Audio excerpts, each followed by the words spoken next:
Et merde. Encore une fois. Mais qu'est-ce qui peut encore se passer, bon sang? Allez, je vais appeler mon opérateur télécom.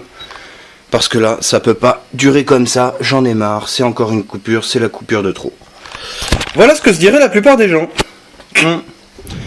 Curieusement, je me suis pas dit tout à fait la même chose. Je me suis dit, effectivement, encore une coupure. Puis quand je suis venu ici, j'ai regardé mon boîtier.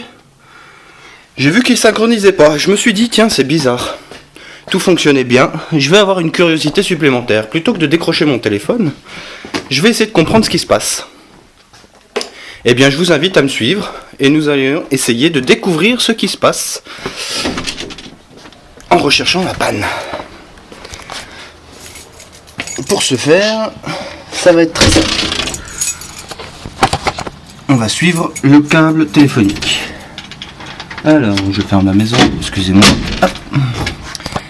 Et voilà, c'est parti. Alors, mon câble téléphonique sort de là. Il arrive sur un boîtier qui se trouve juste ici, qu'on voit pas très bien à cause du soleil. Merci le soleil. Voilà. Donc on va continuer à suivre ce petit fil qui longe le mur. Hop. Et qui arrive ici. Une fois qu'il arrive ici, il arrive sur ce boîtier de répartition. Hop. Allez. Et on va suivre.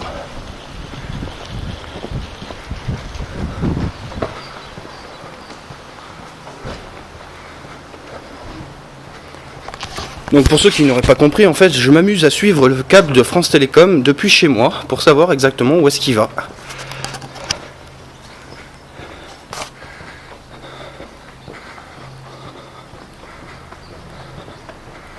Ah, d'accord. Il arrive ici. Voilà. Apparemment, il est là. Hop. Il suit le mur. Il descend, il descend, il descend. Allez, il arrive sur ce boîtier. Ah non, il y a un gros fil là qui descend, je pense que ça doit être lui. Ouais. Ah, seulement là, il rentre dans le sol et on voit qu'il rentre ici. A priori, pas grand chose. On voit que le sol a été découpé de haut vers le bas. Donc a priori, vu que je viens d'en bas et que moi je suis en filaire aérien, je dirais qu'on va remonter. Et on va essayer de suivre.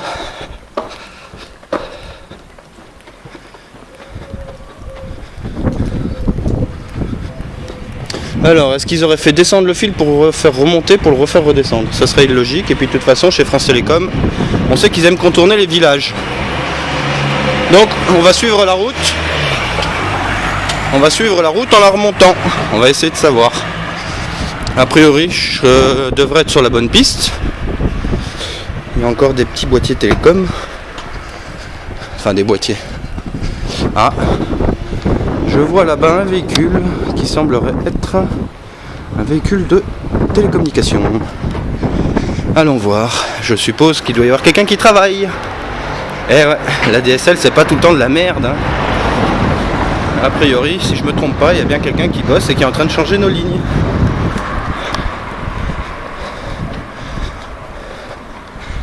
Allez, plus qu'un petit effort.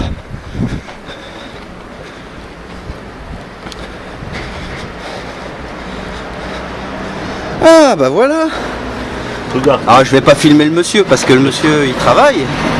Mais j'ai trouvé la raison. Les petits doigts. Alors qu'est-ce que vous faites monsieur? Et vous voyez, je suis en train de raccorder un câble. Dis donc, il y en a beaucoup des câbles. Un câble, c'est un câble. Après, il y a beaucoup de fils. Il y a combien de fils dans votre câble? C'est une 448 paires.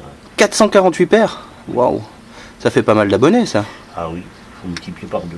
Ça fait donc 850, 860. Voilà. Allez, on va dire 800, on va arrondir à 800. Voilà, 400 et 800. Donc là, voilà. Eh bien, vous comprenez maintenant que quand des fois la DSL ne marche pas, c'est pas forcément de la faute de votre prestataire de service, et ça veut pas forcément dire que la DSL c'est de la merde. C'est peut-être tout simplement parce qu'il y a des gens qui travaillent à améliorer le réseau. Exactement. Donc ça sert à rien de téléphoner systématiquement chez votre prestataire de service pour dire « Oh, mon ADSL ne marche pas, c'est de la merde !» On va essayer de continuer, voir jusqu'où va ce fil. Parce que peut-être que le monsieur, il travaille pas tout seul. Ah. Il travaille tout seul? Ah non, non, non. On est en équipe. Ah, vous êtes en équipe? On est en liaison permanente avec des portables. Ah, Pour savoir où on en est chaque... pour pas couper trop d'abonnés en même temps. d'accord. Bon, bah alors On je vais fait une aller... mutation de câble, bon, on est obligé de couper, mais un minimum de temps. Parce que bon, il y a quand même des clients qui sont branchés dessus, quoi, et des professionnels qui travaillent. Donc, il faut être respectueux de tout ça. De tous Très ces gens, bien. de tous ces abonnés. Eh ben dis donc, quel acte de patience il faut avoir. Ça fait longtemps que vous faites ce travail? Disons que ça fait quelques années, quoi. Quelques années? Une bonne vingtaine d'années. 20 ans. Bon, bah écoutez, je vais aller voir votre collègue. On va voir, on va suivre le fil. Bon courage, hein. Merci. Voilà, eh bien un employé très bien sympathique qui est en train de refaire nos lignes téléphoniques. Comme quoi, la DSL tente à s'améliorer tous les jours. On va essayer de voir jusqu'où va ce fil maintenant. A priori, ils ont changé une section. Bonjour. Je sais pas quelle longueur va faire la section, mais a priori, ça peut être que bon pour mon ADSL. Surtout dans un petit village comme celui-ci, où la connexion fait plus de 5 km de long pour arriver jusqu'au NRA. Inutile de vous dire que pour poster cette vidéo sur internet, ça va être un petit peu long. Mais bon, c'est comme ça.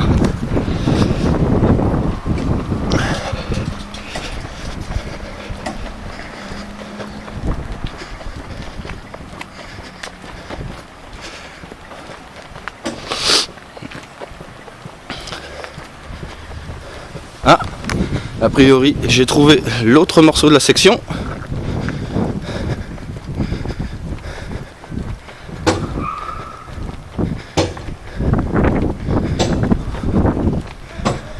Ah, bah en tout cas, lui, il a l'air d'avoir plus de place pour travailler. Toujours le même paxon. Toujours autant de fils. Voilà, donc ça fait une section entière à changer de 200 mètres à peu près. Par contre, il y a beaucoup d'eau ici. À mon avis, il doit avoir des bonnes bottes.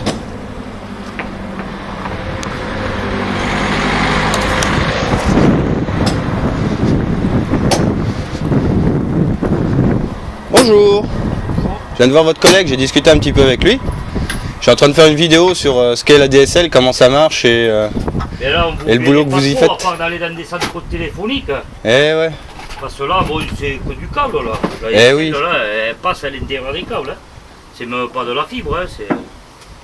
Ah, bah, c'était juste pour expliquer aux gens en fait que des fois quand il y a une coupure sur la DSL, Oui. c'est pas forcément parce que la DSL c'est de la merde, c'est peut-être parce qu'il y a des gens qui travaillent à améliorer le réseau.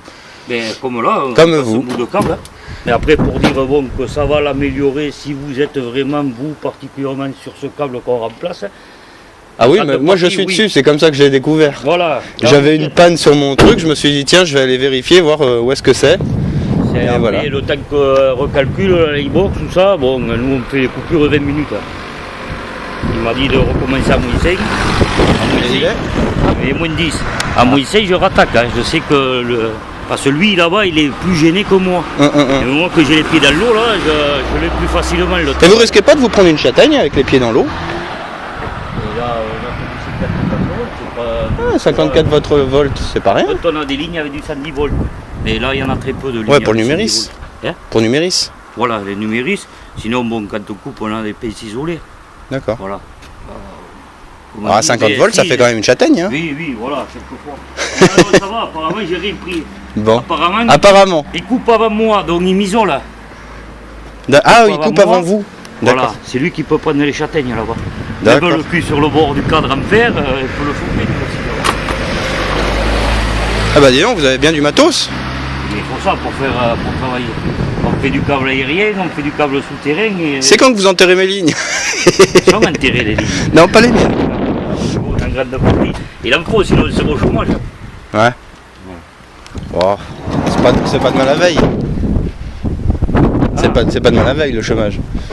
On y est loin. On y est loin. Et il y a combien de kilomètres de câble là-dedans? À peu près jusqu'à la paillade, un peu plus de 5 km. 5 km? De ce gros câble là, du 400 paires. 448 abonnés dessus. À peu près. 448 paires ou 448 abonnés? 448 paires, c'est des paires. Il faut 2 fils pour les faire marcher. D'accord, donc ça fait 800 abonnés. Non, 448 abonnés. Il faut une paire, 2 fils. D'accord, donc ça fait 800 et quelques fils. Ah oui, voilà. Voilà, d'accord. Voilà. Oui, 800 et quelques fils. Très bien. Bon bah écoutez, je vous remercie pour toutes ces petites informations. Mais bon, vous monterez aussi si on passait FR3. Hein?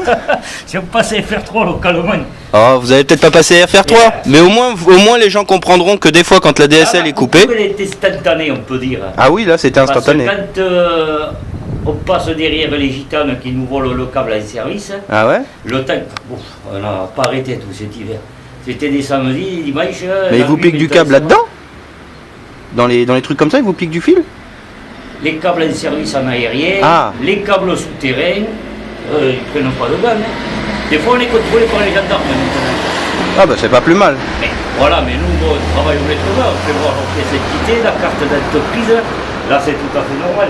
Et combien de fois c'est arrivé? Parce que pour ça que maintenant ils arrivent à mettre des alarmes sur les câbles. Ah, comme ça dès que c'est coupé, paf, ça sonne. Ouais, mais bon, ça va, Toulouse, ça va.